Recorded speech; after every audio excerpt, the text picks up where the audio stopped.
Cool. Everything mute. Okay, cool. I'll start again. Okay, good evening, everyone. Today, our guest is Mr. Husayn Gokal. He's a quantum computing enthusiast. I have met him recently in a networking event for CodersHQ, one of the youngest ambassadors.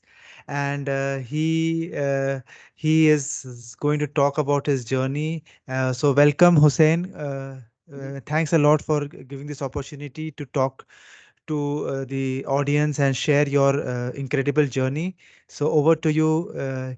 Just tell me about your journey so far. Uh, what have we have? What are you doing lately, and what is your main passion that you want to talk about?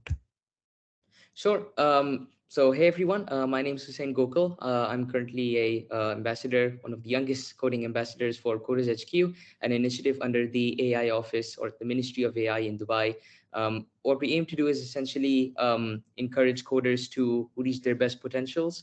We have a workspace over there for people to work, people to hang out, discuss code, do something with code, and innovate for the betterment of the people here in the country as well as the people all around the world.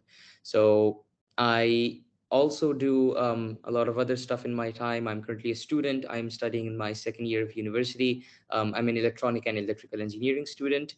Other than that, I'm a quantum computing enthusiast. What that means is I work on a very niche subject that not a lot of people know about, which is essentially computation, like we do with our normal computers, through quantum physics, which is essentially how small particles like atoms and electrons, photons, how do all of these different things work. And we can use these phenomena that we see at this small subatomic scale to do computations. So, starting from my journey, where did I really begin? Uh, I'm 15 right now, so this was 3 years ago when I was 12 years old. I started off at a um, my sixth grade school. I was in Pakistan at the time, and I was studying in the sixth grade. And I vividly remember this memory of me reading library books during our library periods. It was only once a week for some reason. Um, it was a 1 hour period. You could just choose any books that you found in the library, anything to read upon of your interest. And the one book that I always go back towards is biology. They had a IGCSE biology book. um, I guess that was for the 10th or 11th grade, and that's really what I used to read in all of those library periods. And I remember the teachers actually get very mad at me because I kept on reading the same book over and over and over, and it wasn't really of my level. And so they wanted me to write book reports or book reviews on something that they actually thought was sort of better for a person of me in the sixth grade. They wanted me to read literature-based books more, increase my vocabulary, my reading, stuff like that. But I wasn't really into it at the time. I was mainly focused on, well, biology and reading as much about it as I could in school and even outside, although I didn't really use the internet much at the time or didn't even know what it could be used for other than YouTube. That was sort of my main use at the time.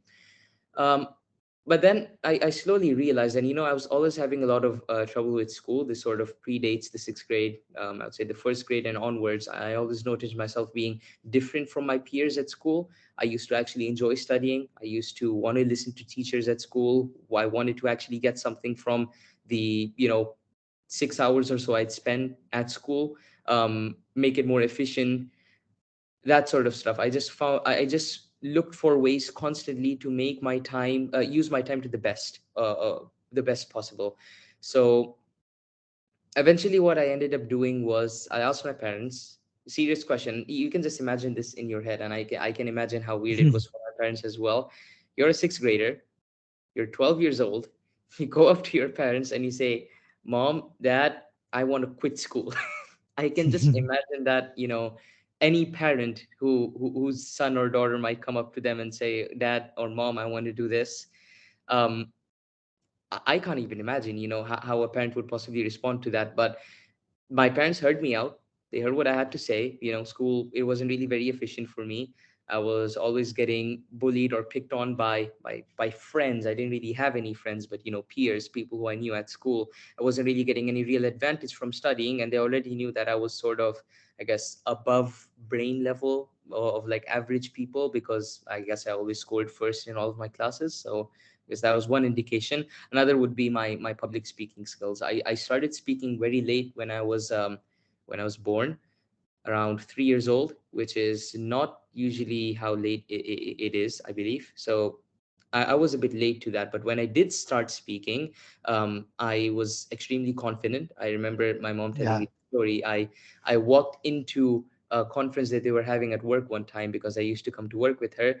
And one day I just came into the room out of nowhere and started speaking about the randomest stuff you can imagine, just out there. And this was like the main boss of the company. So both of them, actually, technically two co-founders, both of them were there. It was a huge, very important meeting, and I just came in there and started rambling about I don't know what. So that's sort of where, even they started realizing. My mom realized that, this speaking ability that I have, it's above people that are my age, even though I technically did start late. So you could say I had an exponential start to life. And that is sort of, well, all of these things contribute to my parents realizing that, okay, there's something special about me. So when I came to them with this request, they heard me out, and they were like, okay, why don't we try something? We are seeing that you've had adverse effects from peers and, people at school over the past 2 years as well. How about we take you into private education? That basically means, so we have these institutes, or we call them sort of career campuses, um, Mm. in the Yeah. UAE and Pakistan, which are like private institutions that you go to for studying whatever specific subjects you want, and it's mainly for O levels and above. So what I also told my parents was, I'm already reading O level, A level, so sorry, O level, or like 10th grade books. So I might as well just study the 10th grade directly. Like, why am I going through the whole 7, 8, 9, 10 process if I'm scoring first every time, and nothing's really difficult for me? And they agreed to. So I went to that private institution. I studied there for about 2 to 3 months.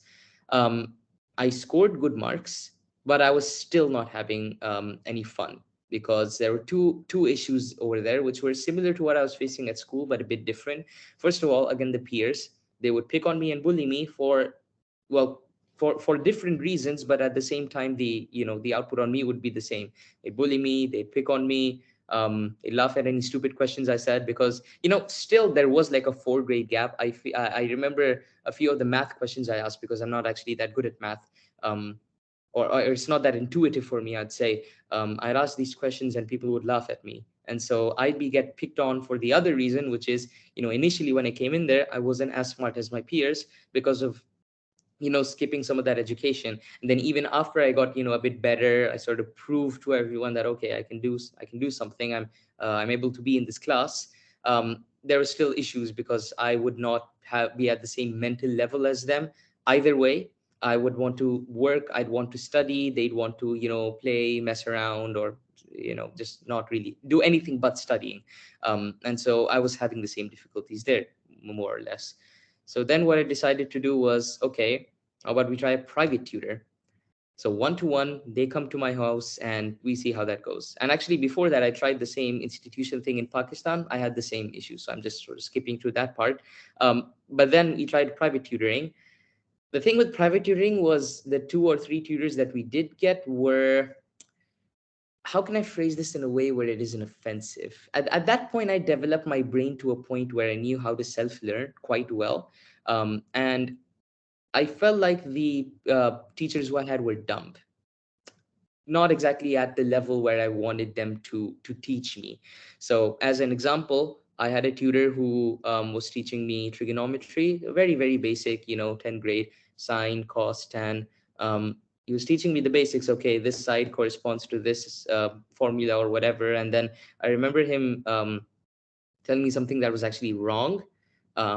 It didn't match with the calculations that he was doing, and it didn't match with what I got from, I think, the textbook itself. At that time, I wasn't really using online resources. It was, again, just mainly YouTube.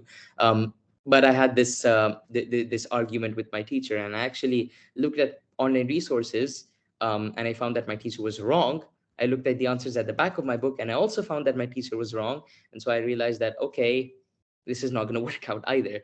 And sure, this was just with one teacher, but again, I had very similar experiences with all of my private tutors, because the school system is so standardized. They don't want any sort of extra activity from your part. regardless of whether it's good or bad, benefits your studies, doesn't, none of that matters. As long as you're following the exact path they want you to, they're happy with you. Anything above or below, that's horrible. So that was the issues I was facing with, I'd say, all three of these institutions. As a whole, you could say the main issue was there's a huge difference between my mental level and the mental level of what teachers are expecting from me, the peers that I was working with at the time. And all of that evolved to what I'm doing now today, which is, okay, we've tried everything. How about I study for my IGCSE exams alone, completely alone, no help from any tutors whatsoever. I have online resources. My mom's very good at math, so I guess I'll just do my exams this way. I did it for 3 months. I prepared for English, math, and computer science. I prepared for math for about 2 months, again with the help of my mom, and I did extended because for some reason, whatever I did in life up till that moment is I just did it to the fullest. Even if I knew that, okay, this is going to be very hard, I still did it. So I went for extended, most difficult level in all the subjects that I took. For English language, I went for as a first language instead of as a second language.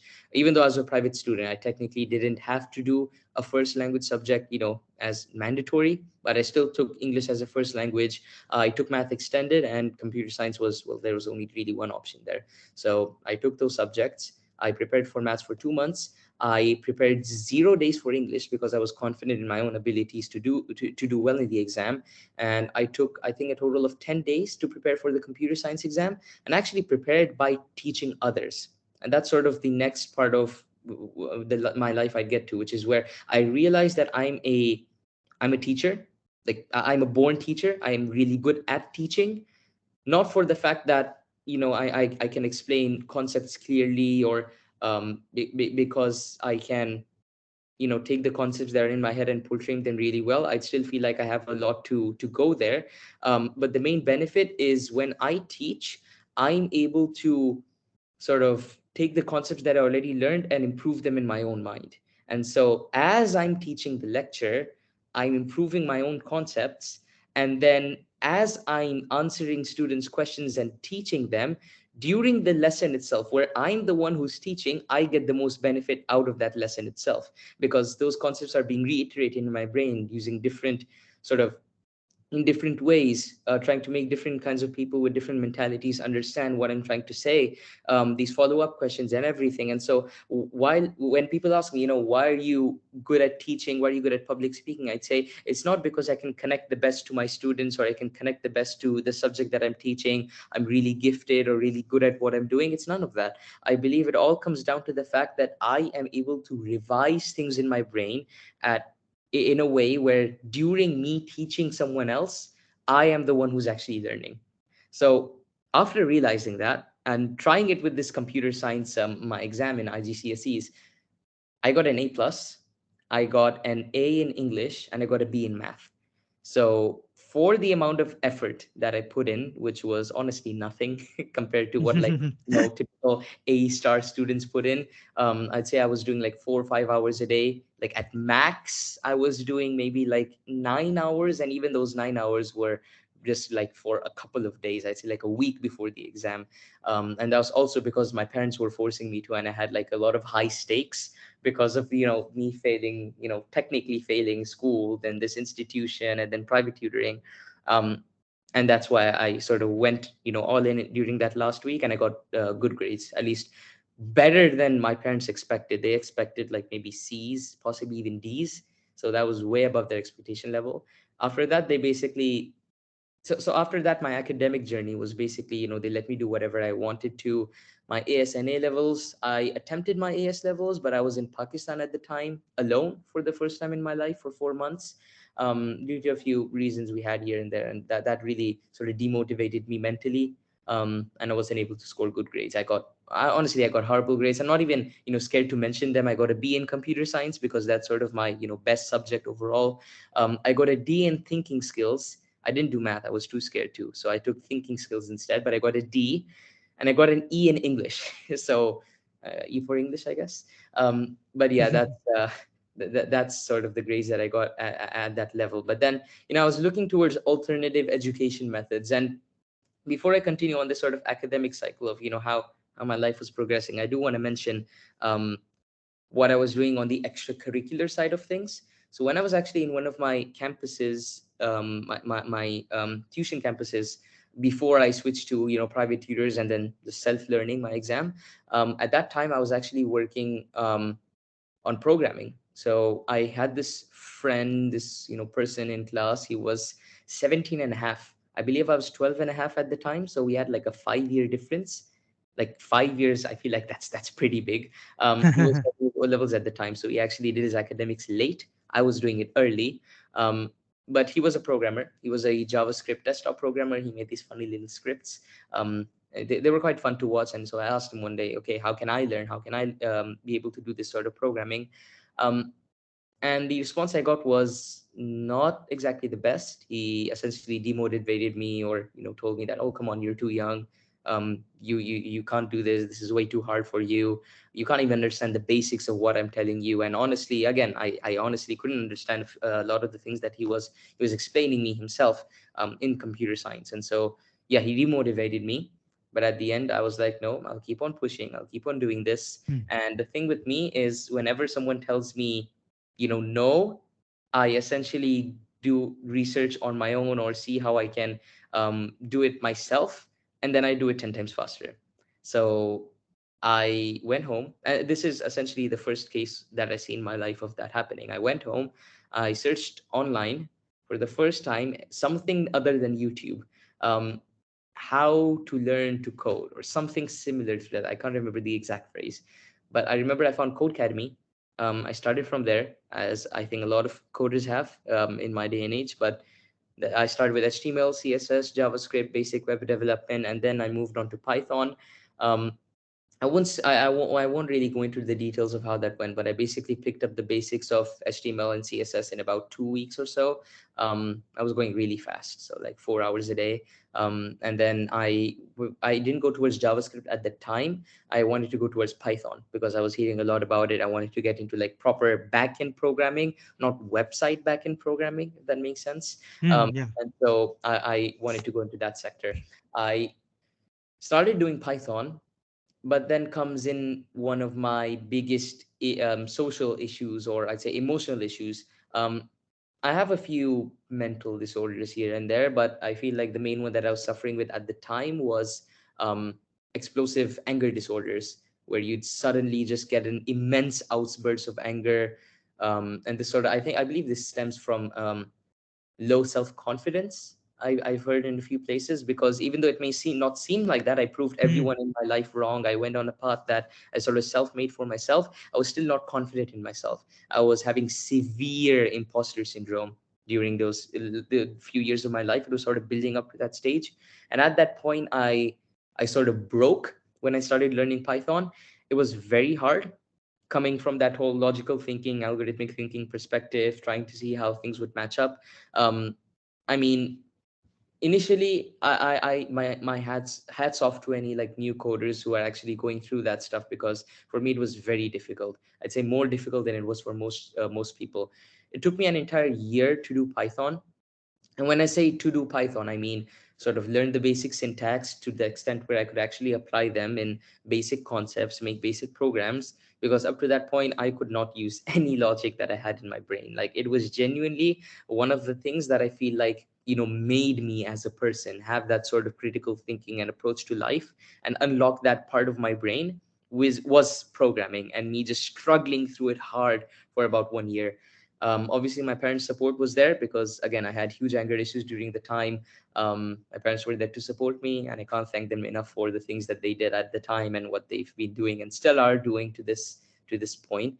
Um, but yeah, that's sort of where I started back in programming. I got a help from a few private tutors here and there online. Those were actually quite helpful. At the time, I looked at it as no, I'm a completely self-made person. I need to do each and every single thing by myself, 100%. If I even take the help from a single tutor or teacher, I'm a failure. That's essentially the mindset that I had at the time during that year, which was also even worse. So again, advice to any new budding programmers: take advice, as many times and from as many people as you need to, because the amount of time it will take you to actually get to the point where you can do stuff yourself, it will be much quicker.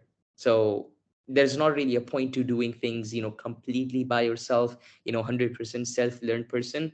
There isn't really a point to that. You're still learning the same programming skills. You're still learning the same amount of, sort of knowledge. I'd say even more in that small amount of time, because you're interacting with so many different people, so many different backgrounds and experiences. Um, and you're honestly just at a loss in terms of time, in terms of experience. You might as well just use all the help you have online from friends and family, tutors that you have.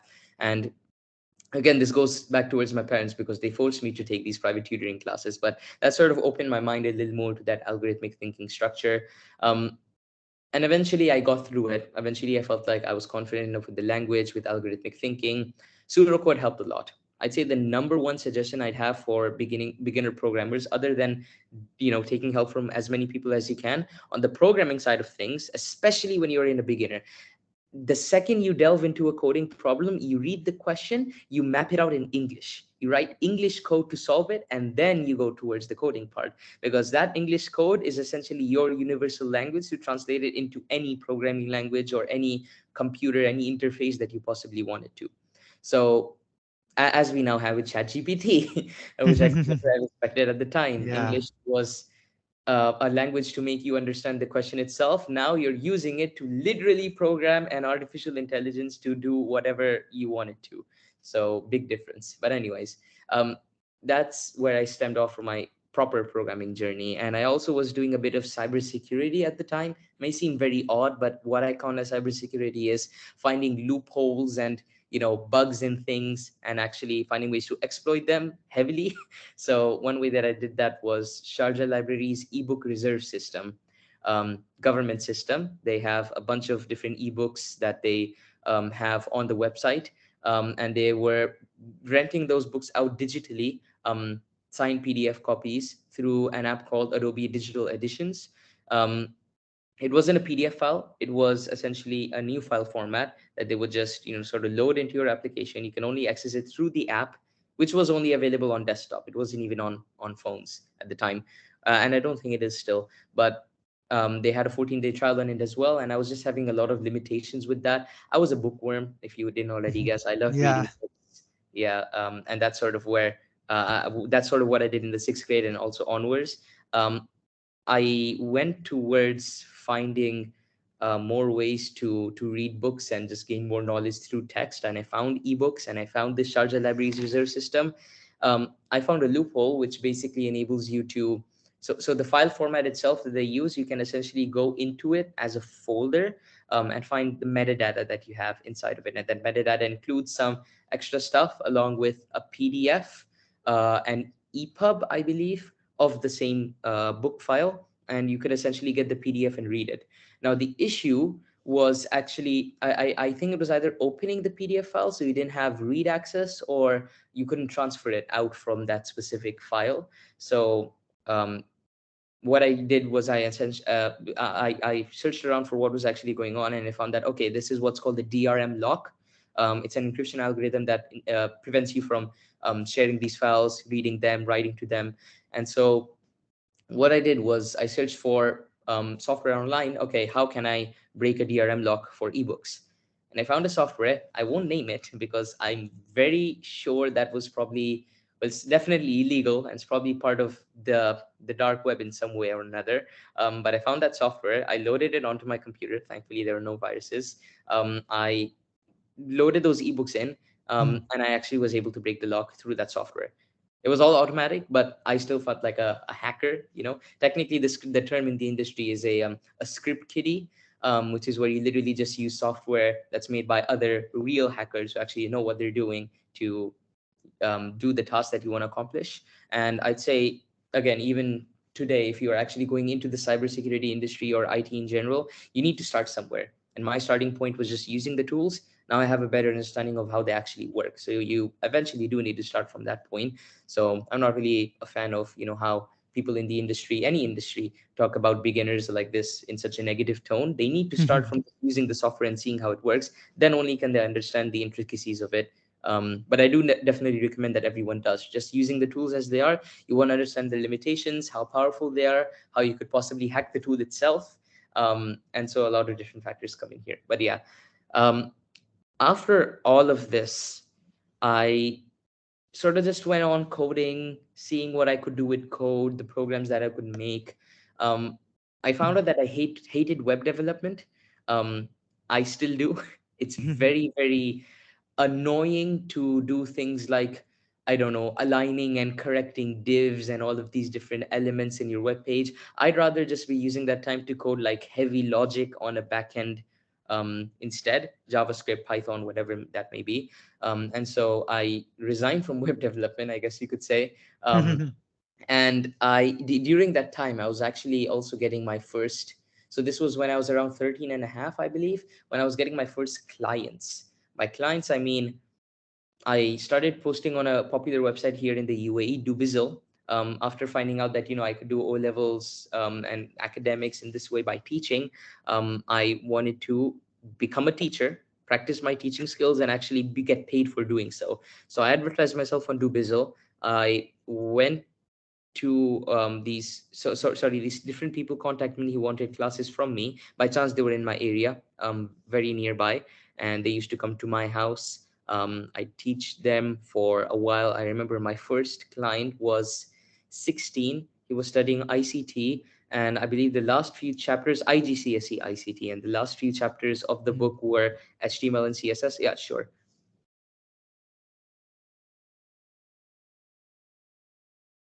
Yeah, just switching on the light. Yes, go ahead. Oh, sure. Sorry. So the last few chapters were HTML and CSS focused, and so he wanted help with that. And I already knew HTML, CSS. That's what I advertised myself as on Dubizzle, HTML and CSS teacher.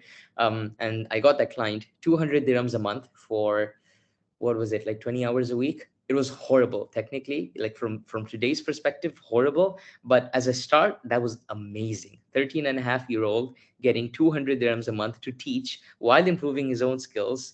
That was Yes, incredible, yes. honestly.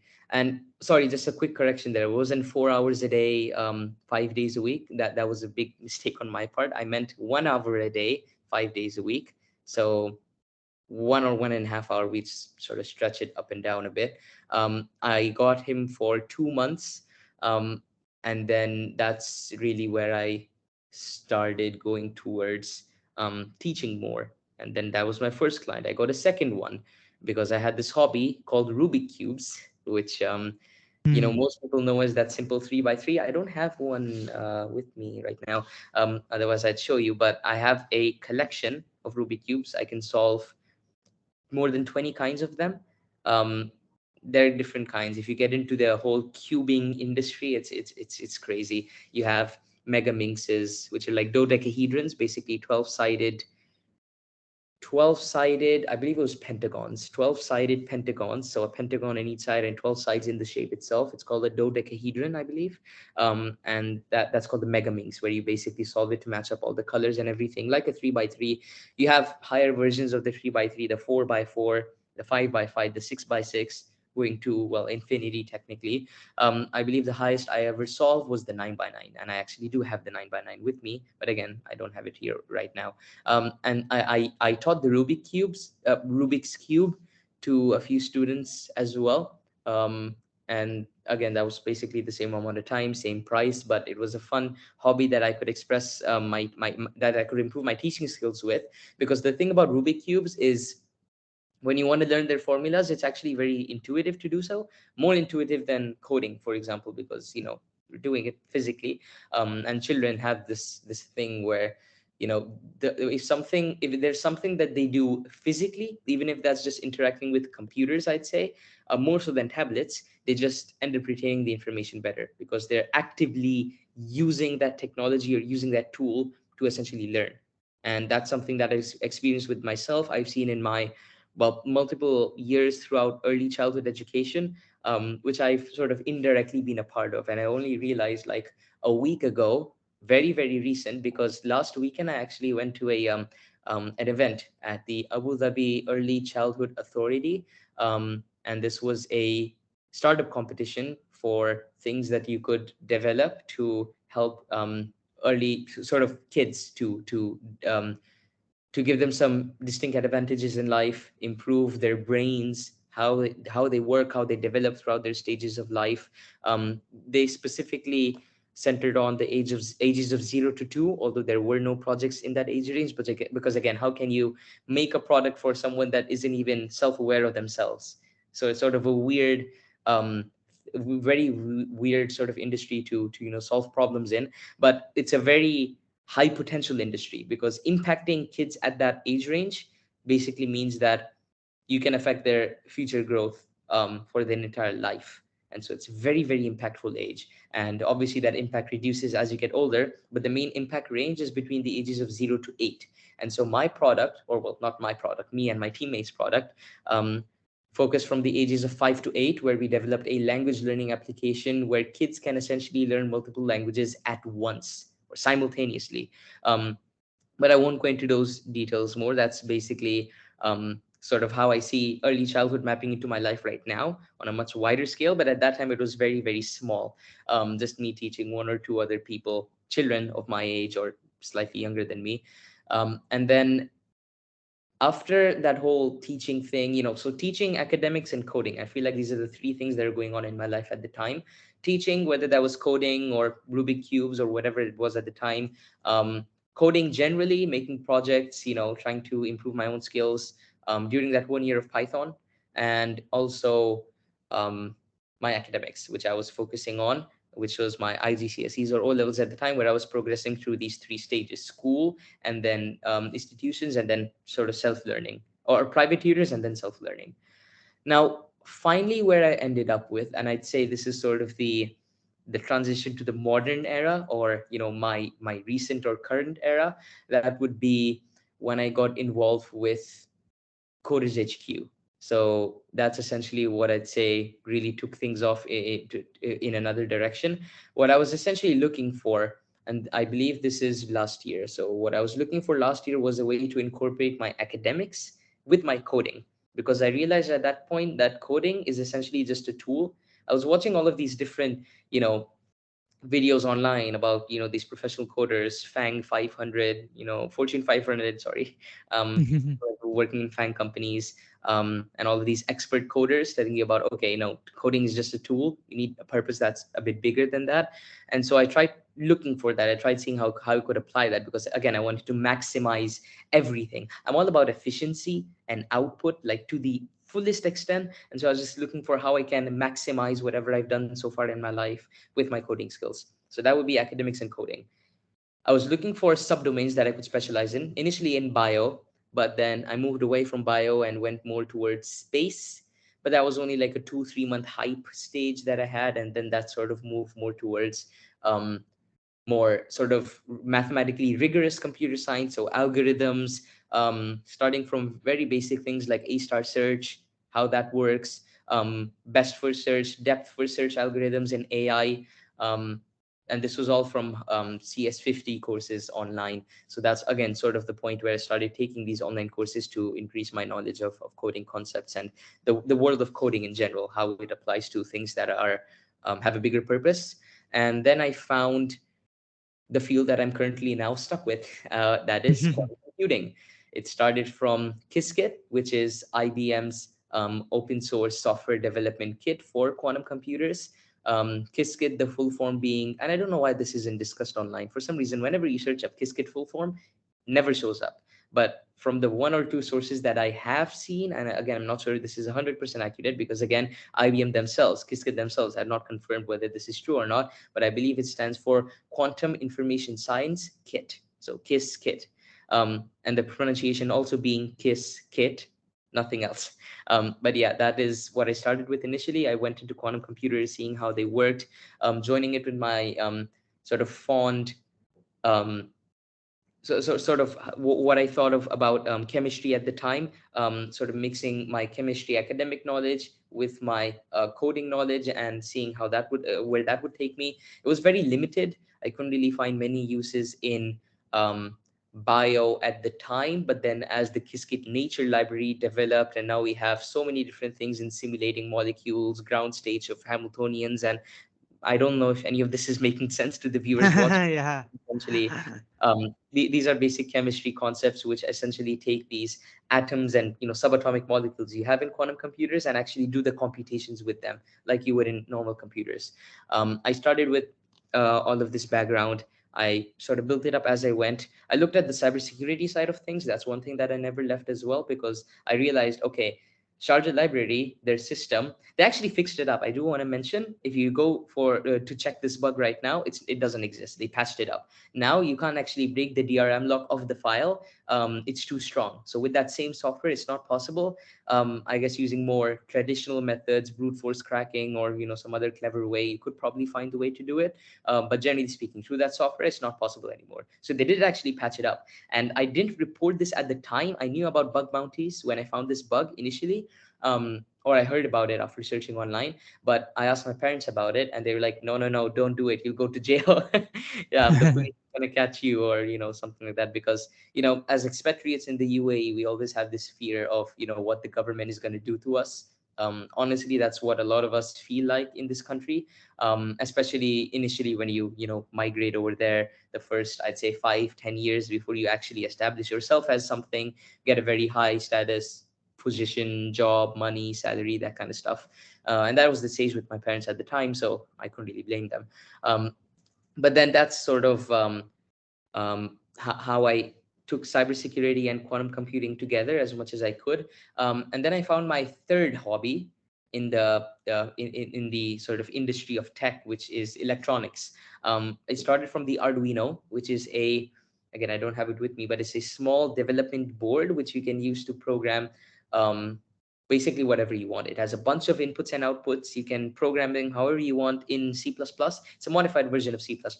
And then through those inputs and outputs, you can connect various components, capacitors, resistors, LEDs, whatever you want, motors. And then you can make super amazing applications with them. And those boards, they're actually quite strong, quite powerful, at least much more than what you'd expect. Like the kind of applications that you could make with something so tiny is pretty amazing. And I'm talking about the main Arduino Uno board. They call it the Arduino Uno. If you look at something like the, um, I think it's the Arduino Mini. I feel like that's not the name. I forgot, but it's like literally this small. It's like a super super small development board that you can use. Oh yeah, so the Arduino Nano, I believe, and that's basically has to a strikingly to a very far extent, it has the same capabilities as the Arduino Uno, but in a much smaller form factor. And sort of I kept on researching on these sort of things. I know I'm sort of going on a bit of a tangent there on the electronic side. I'm really involved with that right now. It's again, as I mentioned in the beginning, I'm in my second year of electronic and electrical engineering. We're doing digital logic circuits and going back to all of this stuff, seeing how it works. So yeah, that's sort of at the top of my brain. But I found out about Arduinos, about all of these different kinds of boards, these components. Tried making a few projects, learned the programming syntax, and that's where I got into electronics. But again, you come across another stereotype that you have in the electronics industry, similar to what you have in the cybersecurity industry with script kiddies, which is you're just a programmer. You're not Yeah. really a hardcore electronics enthusiast. You're not making things without any code.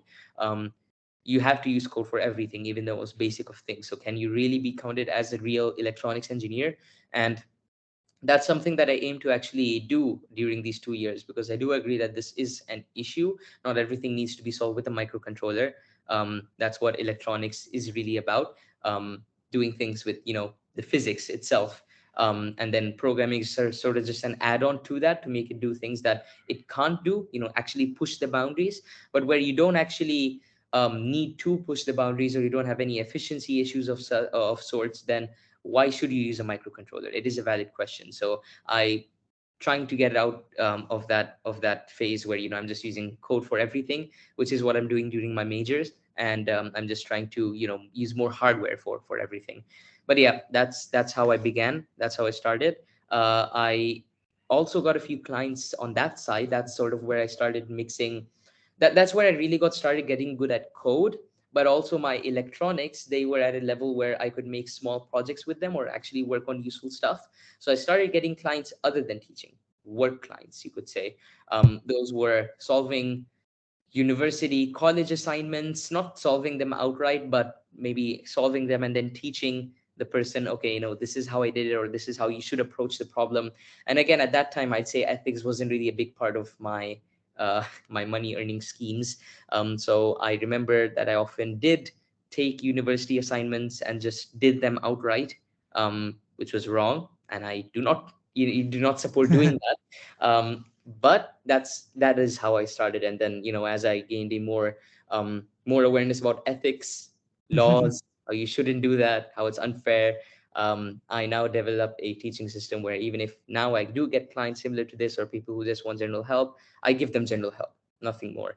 And I have strategies to basically set them on the right path, not directly just give them the solution, which is sort of, I'd say, the fun part of coding or electronics in general. You have to figure it out by yourself. That's how you really improve, really get somewhere. Mm, So yeah. then I got these clients. So for electronics, I had these, and I can't disclose much over here, but there's this group from Khalifa University.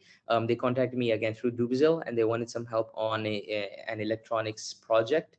It involved a GPS tracker and getting very precise coordinates using an Arduino. But again, I can't share any more than that. I helped them out That's fine. with That's that. fine. That's Yeah. fine. I helped them out with that on the coding aspect of it. They're having Mm, some trouble with the actual Arduino. They were signal processing, or I think signal information majors at the university. They're having troubles integrating the Arduino with their project, and the GPS antennas that they were using. great, So great. that's the sort of clients that I started getting. And then on the coding side, again, these university level clients do my assignment for me, help me with this assignment. I remember the highest paying client I got for these university assignments was, I think, 900 dirhams for 4 days of work. I'd say 4 hours per day roughly, which again, on the grander scheme of things, it's good. It's definitely not bad at all. But at the same time, it's sort of very small clients here and there that you get, like maybe once or twice a year. Having Mm, something like that recurring is really when you'd say you're a freelance success, or you can really sustain yourself using um, freelancing abilities. But yeah, that is that's sort of the stage where I got to. And then so now we have three things here: cybersecurity, quantum computing, and programming or coding in general. The last thing that I'd like to mention, which I feel like is sort of the capstone for everything, is public speaking or community events in general, which is why I decided to get involved with CodersHQ in the first place. I found out through them during my 4 months in Pakistan. I don't know how exactly, but I remember I was getting their emails frequently, or maybe I found out about them before that, but then I was getting their emails during that time, and I was like, oh my god, I'm not in the UAE, I can't attend these talks that they're having. But when I did come back to the UAE, I went there, I attended a few talks. um, I heavily networked, and when I say heavily, I mean, oh my god, I'm 15, I'm doing this and that. And it was like the most yeah. worthy thing you can imagine. Admittedly, my dad was supporting me through this as well, and it was sort of Yes. double cringe. But that's, again, it's how I started. I can't really say anything about that. Everyone starts somewhere, so that's where I initially started. Got involved with people over there, the people attending the events, the people at the Coders HQ itself, interns specifically. Through that, I found my way into the ambassadors program, got a few meetings with government officials here and there, got into the program, and that's essentially what happened last year, September. And the rest is, well, what's really going on right now. I've been upgrading my skills in all four domains. Public speaking, I've been doing a lot more events, a lot more things. There are a lot more things to hopefully come up in this year as well. In terms of quantum computing, as a small teaser, I'm a mentor for the New York University Abu Dhabi hackathon for social good in the Arab world, and it is to do with quantum computing. It's a fully quantum computing hackathon. Uh, I attended a bunch of quantum computing hackathons and more general hackathons as well throughout the past year or so. So I'm just sort of more familiar with the whole concept, how that works. I got a lot more involved with community outreach. So now I'm going to be hopefully opening up what's now going to be QUAE, which is part of Q World, which is a global organization of quantum computing communities around the world. QUAE hasn't been established yet, but we're going to have our entangling or initial event hopefully sometime in May or maybe April. And that's sort of how I want to sort of upgrade my skills in the community in all fronts, not just quantum computing, but even cybersecurity, even electronics. Get so good at the skill myself, where I'm at this stage where I can create communities on it, teach these concepts, and just enable everyone else to do things. that are at a much greater level, while improving my own skills as well. This isn't sort of a thing that I'm settling with, just becoming a person who does community outreach, but then I'm not improving my own skills. No, I'm still doing that, but I'm just doing both in parallel, so I can get that side of my career set. And then at the same time, I can sort of do lifelong learning, which is what I feel like my life is really about. And that Nice. is, I don't know how long that was, but I believe that's That's actually a wrap no. of my entire life, which I'd say is only just 3 years. Because before that, again, everything is just a blur when you're so young. You don't really remember exactly what's there. I Yeah, remember small tidbits from my childhood, yeah. um, Yeah, which is thanks, one thanks, thing Hussein. that Yeah, you learn. actually, Yeah. you covered almost all my questions. A very Mhm. great introduction, very well structured introduction, and you talked about a journey, and you covered all the points, the questions that I had, and the focuses that you had. Now, one thing I would like to know specifically for the people who are listening and who want to get into quantum computing, right? Because this is a very new field, Of course. and there is not, you can say, people are not, other than the universities and people who are actually using it in the West, people don't know about this. And Of I course. know that there is going to be there's going to be a, you can say, a demand for these skills in the next few years or something. And how can people like learn? How can new enthusiasts who are a little bit interested in these things? I know it's a very specific niche, but because this is very, even you are also very passionate about quantum computing, and it's something new, right? Because cybersecurity is there for a long time. The other things, the programming and all those things that are there, but this thing is very special and very specialized thing, right? So what is your like quick advice to people who want to start learning and start exploring and this phase, and from the basics, like what are the basic skills that are required for them to understand these things? I'm sure there will be some mathematics or something that you want to add on, and what are the some of the good sources that you can suggest to our viewers as well? Sure. So for quantum computing, if you really want to get good at it or get to a level where you can do something useful, the academic background is a must-have. That's something that I'm working on right now, that I'm self-learning, self-studying, and I believe anyone can if they really wish to. Um, just putting a few resources out there. Qiskit for quantum computing on the software side. That's where I'd recommend everyone starts, unless they have a very, very strong background in academics, so like bachelor's or above, in their respective fields. And that's sort of where I feel like most people start these days as well. It's sort of a better way to create awareness about the subject as well. IBM essentially has quantum computers that you can access through the cloud, through their IBM Quantum Experience, and you can program these computers online as well. They have resources for learning these subjects, including Qiskit, the whole library, the framework, their Qiskit textbook, as it's called. You can access all of it online. And I just, again, want to emphasize the spelling here. It's Qiskit, Qiskit. You can find all related resources online. Very, very useful tool for getting started in the field. And even when you're an expert, technically, if you have the academic knowledge to actually understand everything, you still need to be able to implement it. So, as a quantum engineer, someone who actually does stuff practically in the field, you still want that coding background there. So, I'd recommend everyone has to do it at some point. You might as well just start with it if you don't have a strong enough background in academics. So, you start with that. You go through the IBM exam that they have, the Qiskit exam. Um, it's a developer certification and associate level certification in their hierarchy that you can take, and that basically, if you pass it, then that means you have a fundamental understanding of how Qiskit works, and you're able to be a certified developer. And what does that mean for you is you get to do stuff in the community more. So you can become a Qiskit advocate. You can do events related to Qiskit. You can become an IBM quantum educator. And again, none of these are necessarily the examination, the certification isn't a prerequisite to doing these things, but at the same time, it's highly recommended that you do the certification so that you can do these things in a much more efficient manner. It'll be easier for you as well, because you have such a good knowledge of the Qiskit framework, and then you can just pick things up from there, get really involved with the community, and that's how you pick things up. So yeah, that's my number one resource, Qiskit. For math and physics, I recommend Khan Academy. Khan Academy is very easy to understand for anyone of any, understanding of math, physics, chemistry, wherever you are in your career. Even if you're a high school student, middle school, even for some cases, I'd say you can totally do this. Go through Khan Academy resources, learn the things that you need to learn and get into the quantum computing field, it isn't as hard as you may think. um, and that is the main resources you'd want for academics. Now, just two tips of advice before moving on to any further questions. It's first of all, make sure that you take advice from the community, because it's a very, very niche topic, and it's amazing how much of a small world it is right now. I frequently see myself interacting with the same people, the same groups, and in different events and different hackathons, stuff like that, that I see online that I participate in.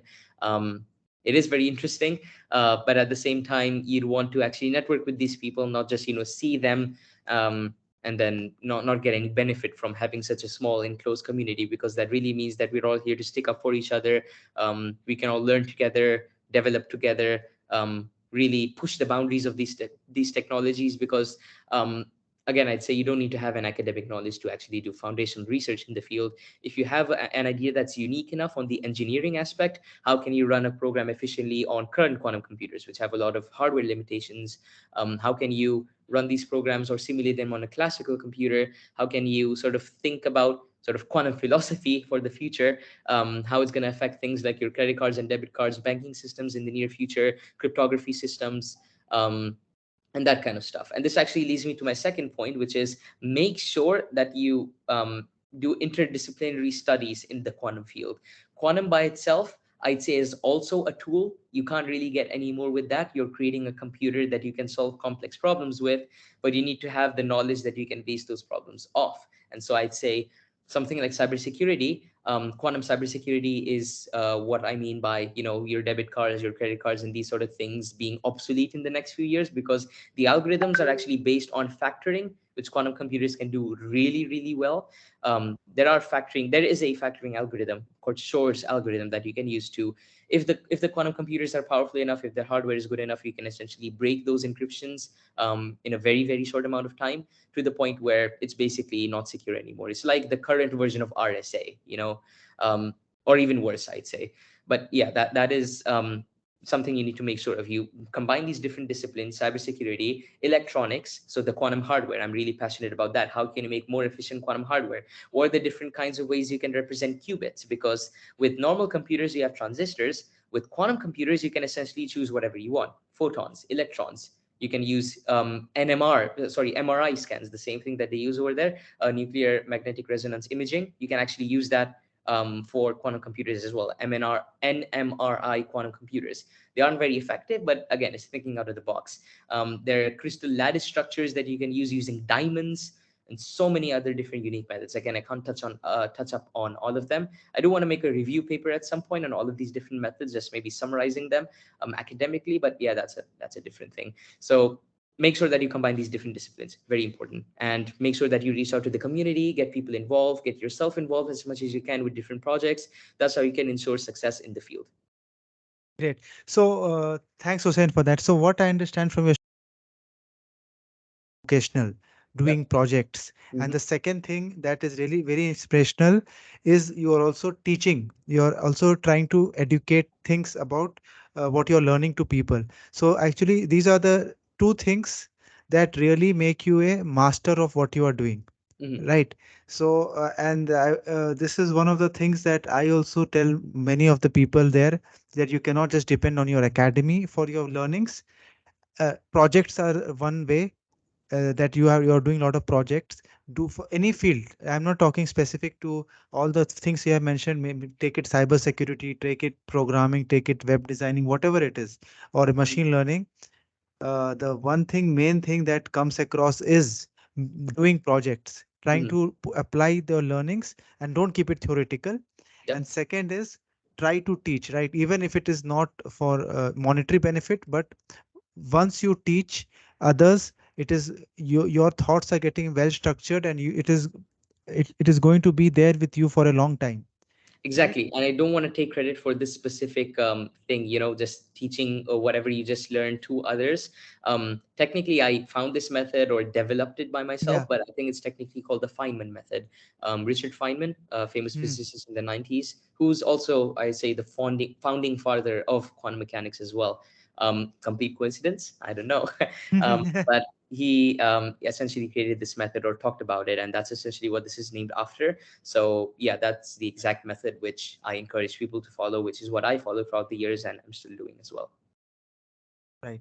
And also, now coming back to this, what is your advice about people like this is one of the things that may be relevant because many people out there, they are passed out from colleges but they don't have experience, and then when they are looking for for looking for jobs or something, they don't have projects, right?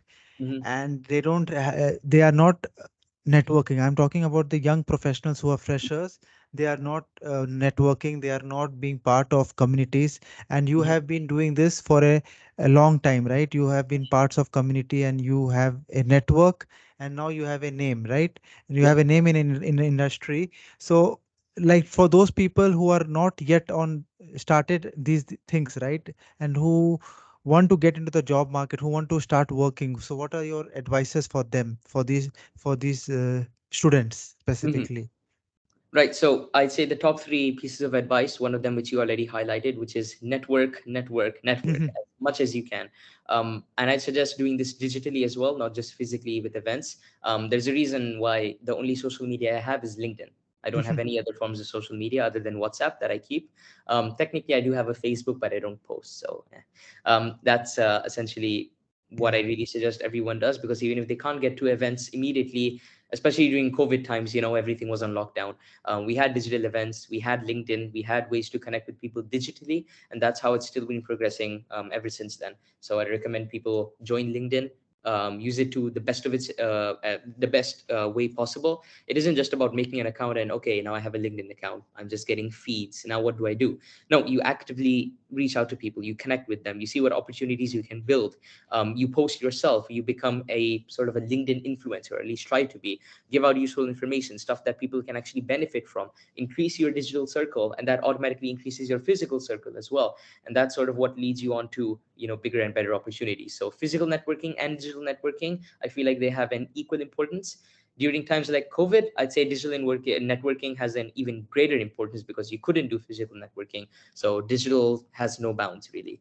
And Yeah. then the second thing that I'd suggest for people to do other than network is make sure that you get involved with um, projects that actually benefit not just the subject that you're studying, but also have a greater advantage later on. So let's say you develop a product, it becomes successful in the sense that it works, it's really useful, people actually want to buy this as a product.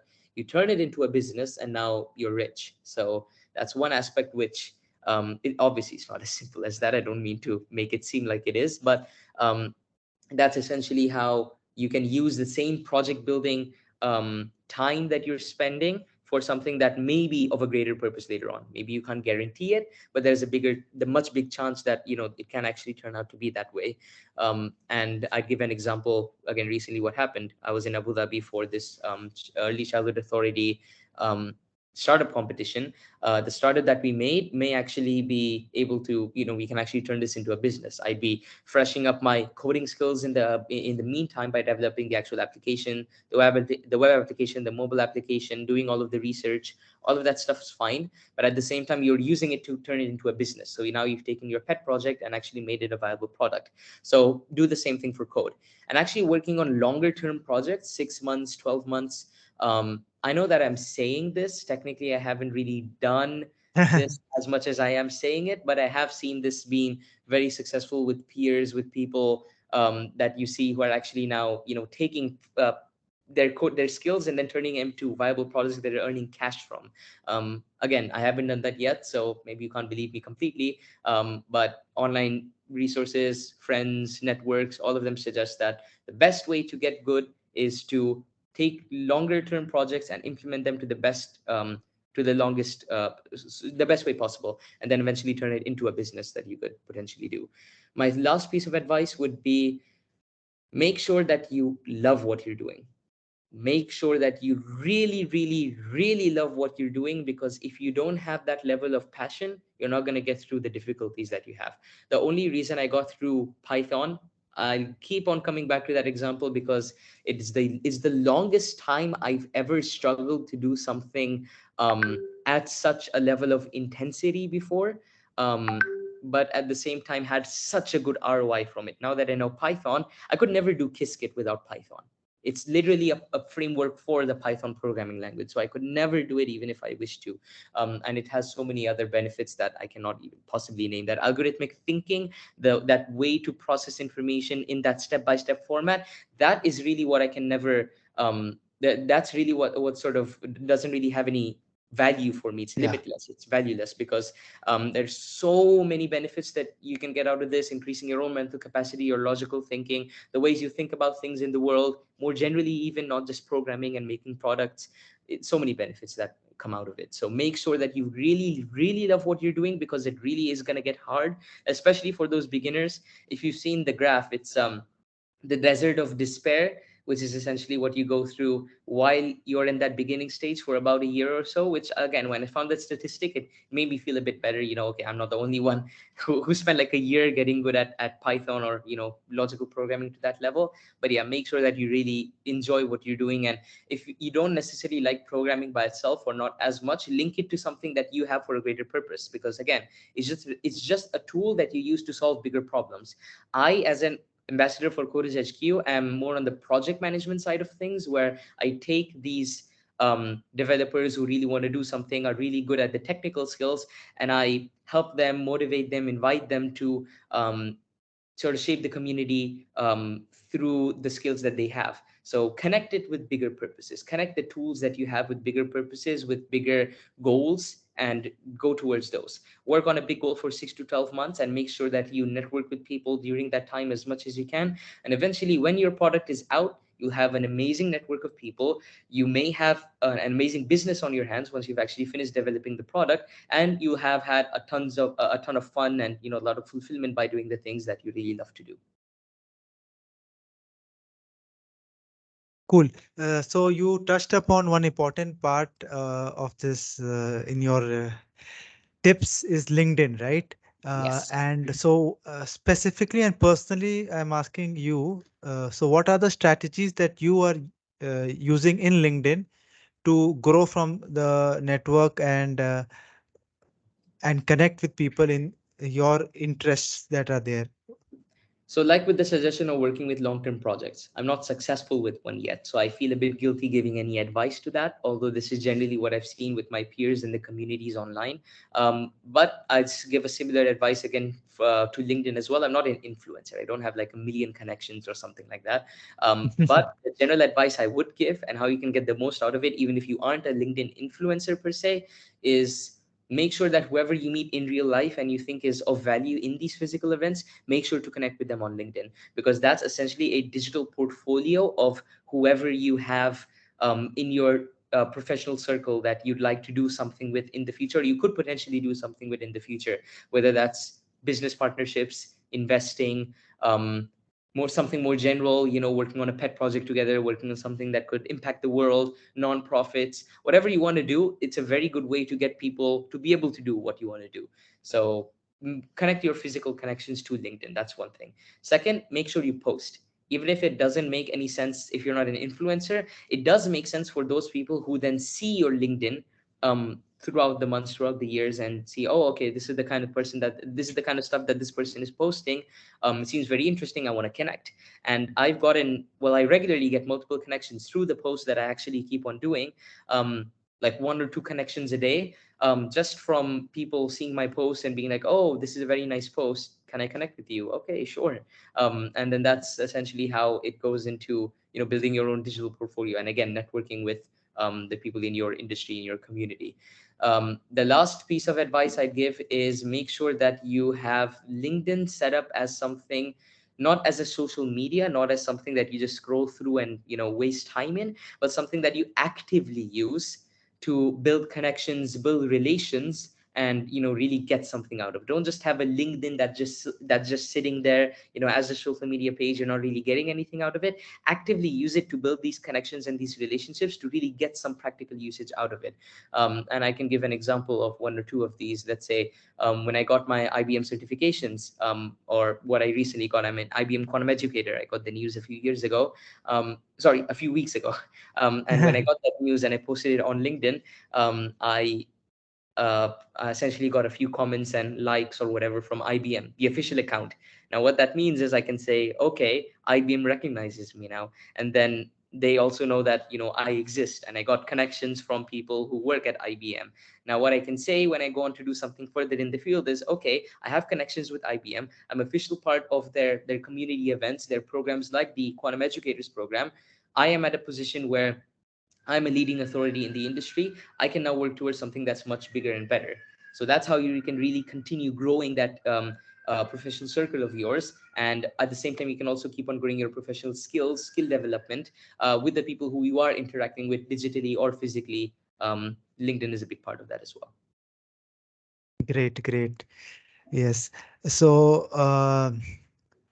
thanks a lot, Hussein, for all your time. It was very helpful. Any closing thoughts and regarding what is your future plans? I know you told you have lot four things that you're trying to do in parallel, and your main focus is quantum computing. But anything that you are planning as a future, the things, any closing note for in the next 1 or 2 years, where do you see yourself doing what, uh, going into focusing on quantum computing only, or trying to as I also mentioned about your project, right? Your project that you are trying to build to a product, but anything other than that, you have a focus in the next, because I am sure you are in the second year, right? You're going to in next 2 years you're going to graduate as well with a degree.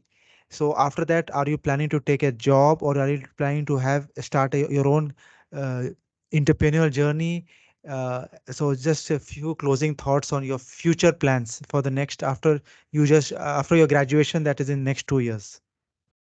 So another, before I go to answering this, just to give you a bit of background, another tip of advice I'd like to give to everyone, especially freshers and people starting out. I wouldn't say this applies as much to people like me right now, because there are just so many. So let me explain the point first.